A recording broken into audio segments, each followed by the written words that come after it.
Hello दोस्तों, मैं Sunil sir आपका VK सर कैंपस में हार्दिक स्वागत एवं अभिनंदन करता हूं।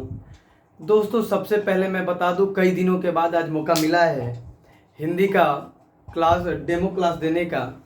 और आज हम लोग एक मज़ेदार टॉपिक पे चर्चा करने वाले हैं मेरे प्यारे मित्रों।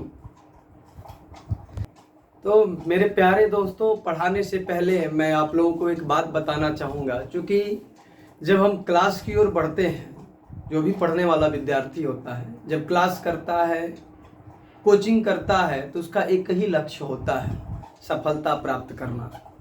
और हमको जहाँ तक देखने से अनुभव होता है कि लड़के सफलता की ओर कम और समय बिताने के लिए ज़्यादा अग्रसर होते हैं। तो मेरे प्यारे मित्रों, ऐसा नहीं करना है। क्योंकि बड़े ही परिश्रम के साथ जो है कि परिश्रम के बाद हमें सरकारी नौकरियां प्राप्त हो रही हैं। क्योंकि आप लोग देख ही रहे हैं कि एक सीट पे 100 लड़के 150 लड़के फाइट कर रहे हैं, उसमें से आपको प्रथम आना है। तो मेरे प्यारे मित्रों, आपसे निवेदन करना चाहूँगा कि आप जब भी कोचिंग करें, पढ़ें, तो इतना लगन से पढ़ें कि आप जो है कि सफलता की ओर अग्रसर हो। मेरे प्यारे मित्रों, इसी के संदर्भ में एक मुझे जोक आ गया, जिसे आप शेर भी कहो तो कोई गुरेज नहीं है, कि जरा पूछ उस जाके दुल्हन से जिसके दरवाजे से बारात लौट जाती है। इसका तात्पर्य है मेरे प्यारे मित्रों कि उस लड़के से जाकर पूछो जो आधे नंबर से, जो कुछ पॉइंट से, जो एक नंबर से छट जाता है, वो बताएगा कि पढ़ाई का महत्व क्या होता है। ये आप लोगों के लिए था मेरे प्यारे मित्रों। बड़ा कठिन है नौकरी पाना। आइए हम उस टॉपिक पे बात करते हैं, जिस टॉपिक को आपने शायद कुछ अलग ही ढंग से पढ़ा होगा, और यहाँ भी कुछ देखेंगे आपको नया नज़र आएगा। मेरे प्यारे मित्रों, मैं बताना चाहता हूँ समास के बारे में। आज हम लोग का टॉपिक होगा समास। समास है क्या? समास है क्या? आज इस पर हम लोग चर्चा करेंगे। सभी लोगों को पता है कि जितनी भी किताबें हैं, चाहे किसी भी राइटर को उठा लो मेरे प्यारे मित्रों, उसमें यही दिया रहता है कि 2 या 2 से अधिक शब्दों का मेल समास कहलाता है। लेकिन मुझे लगता है मेरे प्यारे मित्रों कि 2 या 2 से अधिक शब्दों का मेल नहीं, जब 2 या 2 से अधिक शब्दों का मेल होता है तो समस्त पद बनता है मेरे प्यारे मित्रों, समास नहीं कहलाता है। समास में बता दूं कि समास एक नियम है। समास एक प्रकार का क्या है? नियम है, प्रक्रिया है, माध्यम है, रास्ता है। माध्यम है, रास्ता है। रास्ता है जिसके द्वारा हम शब्दों को जोड़ते हैं, चाहे 2 शब्द हो मेरे प्यारे मित्रों या 2 से अधिक शब्द हो। ये आपके लिए बहुत ही जरूरी था जानना। ये आप इसकी जानकारी होनी चाहिए। सारे टीचर पढ़ाते हैं 2 या 2 से अधिक शब्दों का मेल। नहीं मेरे प्यारे मित्रों, 2 शब्दों का मेल होता है तो समस्त पद बनता है। वो समास नहीं होता है, वो समासिक प्रक्रिया होती है। जिस समास को आप देख रहे हैं, ये एक प्रकार की प्रक्रिया है, माध्यम है, रास्ता है, नियम है, जिसके द्वारा हम शब्दों को जोड़ते हैं। और इस प्रक्रिया के द्वारा जो शब्द जुड़ते हैं वो समस्त पद के रूप में जाने जाते हैं मेरे प्यारे मित्रों। जैसे कि यहाँ पे लिखा रहता है राजा और यहाँ पे लिखा रहता है कुमार, और इन दोनों को सब जब समासिक प्रक्रिया के माध्यम से जोड़ेंगे मेरे प्यारे मित्रों, तो ये राजकुमार के रूप में एक सब पद प्राप्त होगा, जिसे हम समस्त पद कहते हैं। ये जो पद है समस्त पद के नाम से जाना जाता है। तो जो परिभाषाएं किताब में दी जाती हैं, जो टीचरों द्वारा पढ़ाया जाता है, वो कहा जाता है कि 2 शब्दों का मेल समास कहलाता है। नहीं, ये तो 2 शब्दों का मेल हुआ, जिसको हम क्या कहते हैं? समस्त पद कहते हैं। और ये जो 2 शब्दों का मेल हुआ है, जो समस्त पद बना है, वो बना है किस माध्यम से? तो समासिक माध्यम से बना है, समासिक प्रक्रिया के द्वारा बना है मेरे प्यारे मित्रों। तो इसको जानना अति आवश्यक है कि समास क्या होता है, समस्त पद क्या होता है। पढ़ाने वाले डायरेक्ट पढ़ा देते हैं। अब इस पे हम लोग चर्चा करेंगे, लेकिन सबसे पहले मैं बता दूं कि आपके एग्जाम में सबसे ज़्यादा प्रश्न आया हुआ है, तो इसके भेद से आया हुआ है। पूछा जाता है कि हिंदी व्याकरण में समास के कितने भेद हैं। तो मेरे प्यारे मित्रों, जहाँ तक उम्मीद है कि सभी लोगों को ज्ञात होगा ये उत्तर कि समास के कुल 6 भेद होते हैं। लेकिन ये 6 भेद कैसे हुए, इसको भी जानना बहुत ही आवश्यक होता है मेरे प्यारे मित्रों। तो आइए हम इसके बारे में जानते हैं कि इसके कैसे 6 भेद होते हैं। तो मेरे प्यारे मित्रों, आप देखिए आपके सामने जो समास के 6 भेद बताए जाते हैं वो यहीं से निकल कर आते हैं। यहाँ पे आप देखेंगे कि यहाँ पहले नंबर पे आपका अव्ययी भाव समास है, दूसरे नंबर पे तत्पुरुष समास है, तीसरे नंबर पे द्वंद्व समास है और चौथे नंबर पे बहुब्रीहि समास है मेरे प्यारे मित्रों। लेकिन 2 समास जो होते हैं इस तत्पुरुष समास से ही निकल करके बाहर आते हैं। जो तत्पुरुष समास का एक भाग होता है समान अधिकरण वाला, उसमें से एक कर्मधारय समास निकलता है और द्विगु समास निकलता है। उन चारों में इन दोनों को अलग से दिखा करके 6 बना दिया जाता है मेरे प्यारे मित्रों। और जो तत्पुरुष समास में आप पढ़ते हैं, तत्पुरुष समास का ही एक अंग होता है व्याधिकरण तत्पुरुष समास, और व्याधिकरण तत्पुरुष समास वाला सारा का सारा पाठ आपको तत्पुरुष समास में दिखा दिया जाता है। तो ऐसा हम कह सकते हैं मेरे प्यारे मित्रों कि जो व्याधिकरण तत्पुरुष समास है उसी को तत्पुरुष समास कहा जाता है।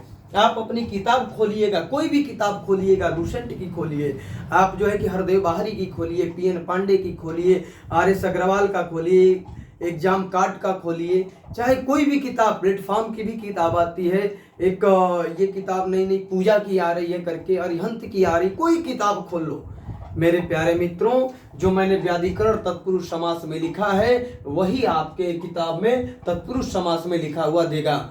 लेकिन हकीकत तो ये है कि तत्पुरुष समास नहीं, तत्पुरुष समास के व्याधिकरण तत्पुरुष वाले अंग के ये सारे के सारे पाठ होते हैं, लेकिन आपके हिंदी में कुछ अलग ही दिखा दिया जाता है। ये रियल स्ट्रक्चर आपके पास नहीं होगा, इसलिए मैंने सोचा है कि मेरे प्यारे मित्रों इसकी जानकारी आपको होनी चाहिए कि आखिर कर्मधारय और द्विगु जो है कहाँ से निकले हैं। तो कर्मधारय और द्विगु समास जो है तत्पुरुष समास से निकले हुए हैं, और तत्पुरुष समास का उत्तर पद प्रधान होता है मेरे प्यारे मित्रों, 3 शब्द का उत्तर पद प्रधान होता है। तत्पुरुष समास की ये सारे के सारे क्या हैं, भेद हैं। तो इस तरीके से देखा जाए तो 5 और 6 भेद हो जाते हैं।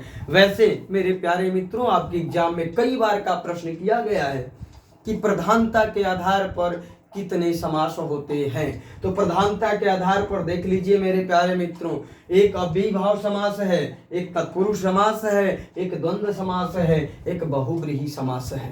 वहां तत्पुरुष समास में देखिए तो इसका उत्तर पद प्रधान हो गया, तो अव्ययी भाव समास में पूर्व पद प्रधान हो गया, द्वंद्व समास में दोनों हो गया, तो बहुब्रीहि समास में कोई पद प्रधान नहीं है। तो प्रधानता के आधार पर हमेशा आपको उत्तर 4 देने हैं, ये अपने दिमाग में रखिएगा। अब हम आ जाते हैं आपके मेन पॉइंट पर। यहाँ से प्रश्न कई बार मतलब इसको तोड़ मोड़ करके प्रश्न किया जाता है कि जिसका कोई पद प्रधान नहीं होता उसे क्या कहते हैं, बहुब्रीहि समास। और ऐसे भी प्रश्न किया जा सकता है कि जिस समास के दोनों पद प्रधान नहीं होते हैं उसे क्या कहा जाता है। दोनों पद प्रधान नहीं होने का मतलब कोई भी पद प्रधान नहीं होता है, क्योंकि समास में 2 ही पद होते हैं, एक पूर्व पद होता है, एक उत्तर पद होता है। तो यहाँ पे कह रहा है कि दोनों पद प्रधान नहीं होते, अर्थात कोई प्रधान नहीं होता है, वहां भी बहुब्रीहि समास होता है। कभी कभी तो ऐसे प्रश्न पूछ लिया जाता है मेरे प्यारे मित्रों कि जिसके दोनों पद प्रधान नहीं होते, कोई अन्य पद प्रधान होता है, उसे कौन सा समास कहते हैं। तो जिसके दोनों पद प्रधान नहीं होते हैं उसका तीसरा पद ही प्रधान होता है। आप देखे होंगे महाधन काल बनता है महाकाल, लेकिन ये इसमें से कोई पद प्रधान नहीं है, सीधे सीधे इसका श्रेय जाता है शंकर की तरफ, और शंकर यहाँ पे प्रधान हो जाते हैं। तो इस तरीके से यहाँ पे बहुब्रीहि समास होता है, यानी शंकर यहाँ पे तीसरा पद बन करके आता है। यहाँ पे देखे होंगे आप कि यहाँ लिखा रहता है चंद्रधन शिखर, चंद्रधन शिखर, ये 2 पद हैं मेरे प्यारे मित्रों, एक चंद्र है एक शिखर है। चंद्र से मतलब है मेरे प्यारे मित्रों चंद्रमा, शिखर का मतलब होता है चोटी, जिसके चोटी पर चंद्रमा हो, यानी शंकर। इसको मिला करके बनाएंगे चंद्रशेखर, चंद्रशेखर, और ये तीसरे शब्द की ओर संकेत करेगा जो शब्द है शंकर। तो मेरे प्यारे मित्रों ना ये प्रधान है ना ये प्रधान है, प्रधान है कौन, ये शंकर शब्द प्रधान है, यानी ये तीसरा पद प्रधान है, और जिसका तीसरा पद प्रधान हो उसी को हम क्या कहते हैं, बहुब्रीहि समास होता कहते हैं। तो तो ये ध्यान दीजिएगा, प्रधानता से भी प्रश्न किए गए हैं। कभी कभी तो ये भी प्रश्न कर लिया जाता है कि द्वंद्व समास के कौन कौन से पद प्रधान होते हैं। तो यहाँ पे ऑप्शन रहेगा पूर्व पद, उत्तर पद, दोनों पद, इनमें से कोई नहीं। तो आपका उत्तर हमेशा क्या सही होना चाहिए, दोनों पद प्रधान होते हैं, है ना। कभी कभी तो ऐसे भी पूछ सकता है कि तत्पुरुष समास का कौन सा पद प्रधान होता है या किस समास का उत्तर पद प्रधान होता है। तो आप ये याद रखेंगे, ये चार्ट बनाए रखेंगे, तब जाके आप हल कर पाएंगे प्रश्नों को, नहीं तो उत्तर देना मुश्किल हो जाता है। आपने यहाँ पे देखा और इसे भी देखा, आप ये जरूर नोट करिएगा कि व्याधिकरण तत्पुरुष समास को ही, व्याधिकरण तत्पुरुष समास को ही आपके हिंदी व्याकरण में तत्पुरुष समास कहा जाता है। ये हमेशा आपके ध्यान में रहना चाहिए। आते हैं, आगे बढ़ते हैं मेरे प्यारे मित्रों, आगे आइए देखते हैं मेरे प्यारे मित्रों। यहाँ पे कुछ पॉइंट्स हैं, इनको बताना बहुत आवश्यक है। आपको ये व्याधिकरण तत्पुरुष समास आपके किताब में नहीं मिलेगा, व्याधिकरण नहीं मिलेगा, व्याधिकरण की जगह आपको तत्पुरुष समास दिखाया जाएगा। और यहाँ से कैसे प्रश्न उठते हैं आप देखिएगा। हो सकता है कि पूछ दे कि तत्पुरुष समास में कौन कौन से कारक चिन्ह नहीं आते हैं। तो मेरे प्यारे मित्रों, कुल कारक चिन्हों की संख्या 8 होती है, जिसमें से 2 कारक चिन्ह यहाँ पे दिखाई नहीं दे रहे हैं। एक कर्ता है जो पहले नंबर पे आता है, वो नहीं दिखाई दे रहा है। लास्ट में संबोधन आता है, ये नहीं दिखाई देता है। तो आपके दिमाग में हमेशा बना रहेगा कि तत्पुरुष समास में कर्ता कारक चिन्ह और संबोधन कारक चिन्ह दिखाई नहीं देता है। आइए यहाँ पे और देखते हैं नेक्स्ट क्वेश्चन कैसे बनेगा। हो सकता है कि आपसे प्रश्न पूछ दे, मेरे प्यारे मित्रों ध्यान दीजिएगा, आपसे ये प्रश्न पूछ दे कि फला समास में कौन सा कारक चिन्ह है, फला शब्द में कौन सा समास है, ऐसे भी प्रश्न कर सकता है, या कारक चिन्ह पूछ देगा। ये प्रश्न पूछने के ऊपर निर्भर करता है एग्जामिनर किस टाइप से सोच रहा है। आपको उस हर एंगल से सोचना पड़ेगा जिस एंगल से एग्जामिनर प्रश्न बनाना चाह रहा है। हो सकता है कि पूछ दे कि राजकुमार में कौन सा कारक चिन्ह है, ये भी आपसे प्रश्न पूछ सकता है। या हो सकता है कि पूछ दे कि राजकुमार में कौन सा समास है। मेरे प्यारे मित्रों, 2 तरीकों से प्रश्न इसमें बन सकता है। यदि आप सोचे, इसे ध्यान से देखें, तो इसमें 2 प्रश्न दिखाई दे रहे हैं। पहले जब आप इसको तोड़ेंगे मेरे प्यारे मित्रों, तो यहाँ पे आएगा राजा का कुमार, राजा का कुमार, ये कारक चिन्ह दिखाई दे रहा है मेरे प्यारे मित्रों, ये संबंध में दिखाई दे रहा है। तो यहाँ पे संबंध कारक चिन्ह है, ये कारक चिन्ह ही लिखे गए हैं। हो सकता है कि संबंध कारक चिन्ह न लिख करके कह दे षष्ठी विभक्ति, क्योंकि 6वें नंबर पे आ रहा है, तो हो सकता है कि संबंध ना हो, ऑप्शन में षष्ठी विभक्ति हो। यह पूछ दे कि दिए गए शब्द में कौन सा समास है, और 4 ऑप्शन बना दे, चतुर्थी विभक्ति समास, पंचमी विभक्ति समास, षष्ठी विभक्ति समास, सप्तमी विभक्ति समास। तो आपको यहाँ पे फिर उत्तर देना पड़ेगा षष्ठी विभक्ति समास। हो सकता है ऑप्शन का क्रम फिर बदल दे, कह दे कर्म तत्पुरुष समास, करण तत्पुरुष समास, अपादान तत्पुरुष समास और संबंध तत्पुरुष समास। ये भी ऐसा प्रश्न दे सकता है। तो ये जब कारक चिन्ह याद रहेंगे तभी आप बता पाएंगे इसमें कौन सा समास है। ये जानना आपके लिए बहुत ही जरूरी था। तो मेरे प्यारे मित्रों, हम बात कर रहे थे समास के प्रकार के बारे में, समास से जुड़े हुए तथ्यों के बारे में, जो आपके एग्जाम में प्रश्न किस प्रकार से पूछे जाते हैं और कौन कौन सा लॉजिक लगाया जाता है। तो ये तर्क करने की बात है। कुछ लोग तो ऐसे ही कहीं ना कहीं से खोज के पढ़ा देते हैं, और क्या पढ़ाते हैं वो सभी को पता है। लेकिन मैं ये बात जरूर कहना चाहूँगा कि आपको भी तर्क करना चाहिए, तर्क करने आना चाहिए। अब कोई भी कुछ भी पढ़ा देता है, आप उसको नोट कर लेते हैं, ये उचित नहीं है। कोई भी टीचर पढ़ाए, जो भी पढ़ाया है उस पर तर्क करने की कोशिश करिए, प्रैक्टिस सेट हल करिए और आ करके प्रश्न करिए। और टीचर नहीं बताए तो समझ लीजिए कि वो पढ़ाना नहीं जानता है, यूट्यूब से पढ़ के आ रहा है, जितना पढ़ रहा है उतना पढ़ा रहा है। जिस दिन आपके उत्तर विधड़क बिना संकोच किए हुए दे दे, समझिए कि वही रियल टीचर है और वही आपको सफलता दिला सकता है। ऐसे तो पढ़ाने के लिए बहुत सारे पढ़ाते हैं मेरे प्यारे मित्रों। और जितने टाइप का प्रश्न आया मैंने बताया, और यहाँ पे एक बहुत बड़ी चीज बताने वाला हूँ जो आपको कभी किसी ने बताया नहीं होगा। पढ़े होंगे समास मैं मानता हूँ, लेकिन यहाँ भी समास पढ़िए और जो मैं पढ़ा दूंगा बिल्कुल अलग हटके मिलेगा मेरे प्यारे मित्रों। वहां देखिए मैंने लिखा है अव्यय अधनई भाव समास। आप पढ़े होंगे अव्ययी भाव समास। मेरे प्यारे मित्रों आप पढ़े होंगे अव्ययी भाव समास। यहाँ पे ऐसे अव्ययी लिखा होगा, अव्ययी ऐसे लिखा होगा अव्ययी भाव समास, लेकिन मैंने इसको ये यहाँ पे तोड़ करके लिखा ताकि आपको बढ़िया से मैं समझा सकूं। मेरे प्यारे मित्रों अव्यय में ई प्रत्यय जुड़ने से अव्ययी बना है, और अव्यय का मतलब आप लोग पढ़े होंगे तो जानते होंगे। अव्यय का मतलब होता है जो व्यय ना हो उसी को अव्यय कहते हैं। व्यय ना हो तो हिंदी की भाषा में से कह सकते हैं जो बदल ना सके। जो समासिक पद बनते हैं उन्हें बदला ना जा सके, और बदलने के लिए कुछ कंडीशन होती हैं। कंडीशन वो होती हैं लिंग, वचन, काल और कारक। ये चार शब्दों के अनुसार यदि किसी में परिवर्तन नहीं होता है तो वही अव्ययी भाव समास होता है। भाई इसमें आपको पढ़ाते समय लोग बता देते हैं कि उपसर्ग से बने सभी शब्द अव्ययी भाव समास होते हैं। नहीं मेरे प्यारे मित्रों, अव्यय से उपसर्ग से बने हुए सभी शब्द समास होंगे, लेकिन कब? जब उनका लिंग, वचन, काल और कारक के अनुसार परिवर्तन नहीं होगा। इस बात को हमेशा ध्यान रखिएगा। पढ़ाने वाले कहते हैं कि जितने भी उपसर्ग से शब्द बन जाएंगे सबको अव्ययी भाव समास कह दो। तो मैं प्यारे मित्रों बताना चाहूंगा आपको 4-5 मैं शब्द लिख रहा हूं जिसमें उपसर्ग होंगे, तो क्या उसको भी आप अव्ययी भाव समास कहेंगे? नहीं। अव्ययी भाव समास कहने के लिए कुछ कंडीशन होनी चाहिए, कुछ प्रामाणिकता होनी चाहिए, कुछ प्रमाण होने चाहिए, तब जाके आपको आप उसमें सफलता हासिल करेंगे। आपको हर पॉइंट समझ में आएगा। लेकिन आजकल तो प्रचलन है कि जो टीचर पढ़ा देता है बच्चे उसे लिख करके चुपचाप रख देते हैं, तर्क करने की कभी कोशिश नहीं की। ये सबसे बड़ी उनकी असफलता है।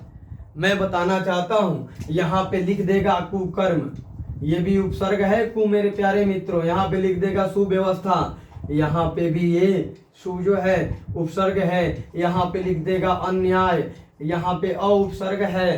ये सारे के सारे उपसर्ग है। तो क्या इसका मतलब ये भी अव्ययी भाव समास हो जाएंगे? नहीं, ये अव्ययी भाव समास नहीं। बताने के लिए बता दूं मेरे प्यारे मित्रों कि ये जो है कि नौ या तत्पुरुष समास है और ये दोनों कर्मधारय समास हैं। ये जान जाइएगा। तो आपको एक कंडीशन याद करनी पड़ेगी। आप ये कहिए कि उन सारे उपसर्गों से बने शब्द अव्ययी भाव समास होंगे, लेकिन कब? जब उनका लिंग, वचन, काल, कारक के अनुसार परिवर्तन ना हो। इसके पहले भी आप पढ़े हैं रूप के आधार पर दो शब्द, एक विकारी और एक अविकारी। अविकारी को ही हम अव्यय कहते हैं, और अव्यय की कंडीशन होती है जिसका लिंग, वचन, काल, कारक के अनुसार परिवर्तन ना हो। तो आइए हम इस पर अब चर्चा करते हैं कि आखिर वे शब्द कौन कौन से होंगे जिनका लिंग, वचन, काल, कारक के अनुसार परिवर्तन नहीं होगा। आइए हम उसको देखते हैं। तो मेरे प्यारे मित्रों हम आ जाते हैं जिस पॉइंट पर हमने चर्चा किया था कि वे सभी उपसर्ग से बने समास अव्ययी भाव समास होंगे जिनका लिंग, वचन, काल, कारक के अनुसार परिवर्तन ना हो। ये तथ्य आप याद रखेंगे, स्क्रीनशॉट करके आप नोट कॉपी में उतार लेंगे। सभी के सभी उपसर्ग वाले शब्द समास हो सकते हैं अव्ययी भाव, लेकिन उनका कंडीशन होनी चाहिए कि लिंग, वचन, काल, कारक न बदले। ये ध्यान रहा तो आप कभी भी गलती नहीं करेंगे। मेरे प्यारे मित्रों ये उपसर्ग छांटने का एक मैं तरीका बता दूं किसी शब्द से। उपसर्ग हमेशा आगे जुड़ता है, किसी भी शब्द के पहले, आगे यानी पहले जुड़ता है और बाद में शब्द रहता है। तो उपसर्ग निकालना होगा तो पहले आपको क्या करना पड़ेगा, शब्द पीछे से छांट के निकाल लेना होगा। तो आगे बचा जो पॉइंट वो शब्दांश ही होगा, यानी उपसर्ग होगा। यहाँ से भी आपको एक शब्द मिल रहा है, आगे बचा तो ये उपसर्ग होगा। यहाँ से एक शब्द मिल रहा है, आगे बचा ये उपसर्ग होगा। यहाँ से शब्द मिल रहा है, आगे बचा उपसर्ग होगा। यहाँ से एक शब्द मिल रहा है, आगे बचा उपसर्ग होगा। ये शब्द मिल रहा है, आगे बचा उपसर्ग होगा। ये यहाँ से एक शब्द मिल रहा है, आगे जो बचा ये उपसर्ग होगा मेरे प्यारे मित्रों। तो ये उपसर्ग से सारे बने हुए समास हैं। आप इनका लिंग वचन काल कारक बदल के देख सकते हो, नहीं बदलने वाला। इसका मतलब ये रियल में अव्ययी भाव समास है। जिनका बदल जाए वो अव्ययी भाव समास नहीं होते हैं। मैं उसका उदाहरण दे रहा हूं, आप लोग देखेंगे मेरे प्यारे मित्रों। यहाँ पे लिखा गया है प्रतिलिपि। प्रतिलिपि ये भी उपसर्ग है, यहाँ से लिपि शब्द निकाल देते हैं, ये उपसर्ग है मेरे प्यारे मित्रों। क्या इसका मतलब ये भी अव्ययी भाव समास है? नहीं, ये अव्ययी भाव समास हो ही नहीं सकता मेरे प्यारे मित्रों, क्योंकि इसका वचन चेंज हो जाएगा, वचन चेंज हो जाएगा इसका। और कैसे? तो आप इसको देखिए, प्रतिलिपि का प्रतिलिपियां होता है। प्रतिलिपियां आप पढ़ते होंगे, कहानी या गद्यांश पढ़ते होंगे तो आपको प्रतिलिपि का बहुवचन प्रतिलिपियां मिल जाएगा, या प्रतिलिपि का बहुवचन नेट पर आप सर्च कर लीजिए तो प्रतिलिपि का बहुवचन प्रतिलिपियां मिलेगा। इसका मतलब इसका वचन चेंज हो गया। ये भी उपसर्ग से बना था, ये इस उपसर्ग से बना हुआ। यहाँ भी एक शब्द है, यहाँ भी एक शब्द है, लेकिन आप लोग कहते हैं प्रतिक्रियाएं, तो प्रतिक्रियाएं नहीं होता, प्रतिक्रिया ही होता है। हमें प्रतिक्रिया मिल रही है ऐसे प्रयोग करना चाहिए, प्रतिक्रियाएं मिल रही हैं ये कहना गलत होगा। लेकिन प्रतिलिपि का प्रतिलिपियां होता है, ये इसका रीजन है। क्योंकि जब आप कोई फोटोकॉपी, समझ रहे हैं ना इस बात को, फोटोकॉपी, जो फोटोकॉपी होती है उसी को हम क्या कहते हैं? प्रतिलिपि कहते हैं। कोई कागज का टुकड़ा ले जाते हैं आप, उसकी फोटोकॉपी कराते हैं, तो फोटोकॉपी का मतलब कि प्रतिलिपि, हूबहू ऐसे ही एक कॉपी, यानी वो प्रतिलिपि होती है। तो क्या उन प्रतिलिपियों को गिन नहीं सकते हैं? गिन सकते हैं। और जब प्रतिलिपि को गिन लेंगे तो जिनको गिनते हैं उनका बहुवचन हम बना भी लेते हैं। इनका बहुवचन बन गया मेरे प्यारे मित्रों, इसलिए ये अव्ययी भाव समास में नहीं आएगा, ये तत्पुरुष समास में आएगा। अब तत्पुरुष समास में कैसे आएगा? क्योंकि यहाँ पे कारक चिन्ह आता है। यहाँ इसको तोड़ेंगे तो इस होगा लिपि की एक प्रति। लिपि की प्रति, लिपि की प्रति मतलब फोटो कॉपी, लिपि की प्रति मतलब लिपि की फोटो कॉपी। तो की कारक चिन्ह आ गया, और जो की कारक चिन्ह होता है वो संबंध कारक चिन्ह होता है, संबंध में आता है। का, की, के, रारी, रे, जैसा कि आप लोग जानते हैं। तो यह अव्ययी भाव समास नहीं है मेरे प्यारे मित्रों, यहाँ पे तत्पुरुष समास है। यही पढ़ाने वाले आपको ये जो मेन पॉइंट होते हैं इनको बताते ही नहीं है। इनको बताएंगे तो उनको लगता है कि आप 2-4 क्वेश्चन और उनसे पूछ सकते हैं, और जब आप पूछेंगे तो फिर आपका उत्तर देना उनको मुश्किल हो जाएगा। इसलिए इन सारी पॉइंटों से वो बच जाते हैं और आगे अपने कार्यक्रम को बढ़ा देते हैं। तो ध्यान देना है कि पढ़िए ऐसे कि किसी भी क्षेत्र में जाइए तो सफलता मिले, पढ़िए ना ऐसे कि जिसका कोई औचित्य नहीं बनता है, कोई अर्थ निकल के नहीं आता है, उस पढ़ाई का कोई मतलब नहीं है, हम घूमते रह जाते हैं। यदि कोई अभी तक जॉबलेस है तो उसका यही रीजन है मेरे प्यारे मित्रों, उसको सही टीचर का मार्गदर्शन नहीं मिला। यदि सही टीचर का मार्गदर्शन मिल जाए तो कोई भी छात्र जो है अपनी बुलंदियों को छू लेता है, अपने लक्ष्य तक, अपने गंतव्य स्थान तक पहुंच जाता है मेरे प्यारे मित्रों। तो आप समझ गए होंगे ये अव्ययी भाव समास क्या होते हैं। इसके और भी रूल होते हैं मेरे प्यारे मित्रों, वो अगले वीडियो में आपको मिलेंगे। इसी के साथ मैं अपने शब्दों को विराम देता हूं और आपसे आग्रह करता हूं मेरे प्यारे मित्रों कि आप अगली बार से पढ़ के आएंगे, आप तार्किक बनेंगे, आप क्वेश्चन करना सीखेंगे, तभी जाके सफलता हासिल होगी। नहीं तो पढ़ने का कोई औचित्य नहीं बनता है। आप कहीं काम करिए, कहीं और कोई उपाय बिजनेस करिए ताकि आप उसमें आगे बढ़ पाएं, नहीं तो ऐसे फालतू का घूमने का कोई मतलब नहीं है। आप आ रहे हैं एक लक्ष्य के लिए, उस लक्ष्य को प्राप्त करिए, यही मेरी आपसे विनती है। और इस के साथ ही मैं कहना चाहूँगा मेरे प्यारे मित्रों कि इस चैनल को इतना बढ़ाइए आगे, इतना शेयर करिए कि ताकि हम लोग आपको लाइव क्लास देने में समर्थ रहें। ऐसा ना करिए कि हम लोग असमर्थ रहें, आपको लाइव क्लासेस मिलेंगी और एनी टाइम मिलती रहेंगी। तो मेरे प्यारे मित्रों, इसी के साथ मैं आप सबको धन्यवाद देता हूं और बहुत बहुत बधाई मेरी तरफ से। धन्यवाद।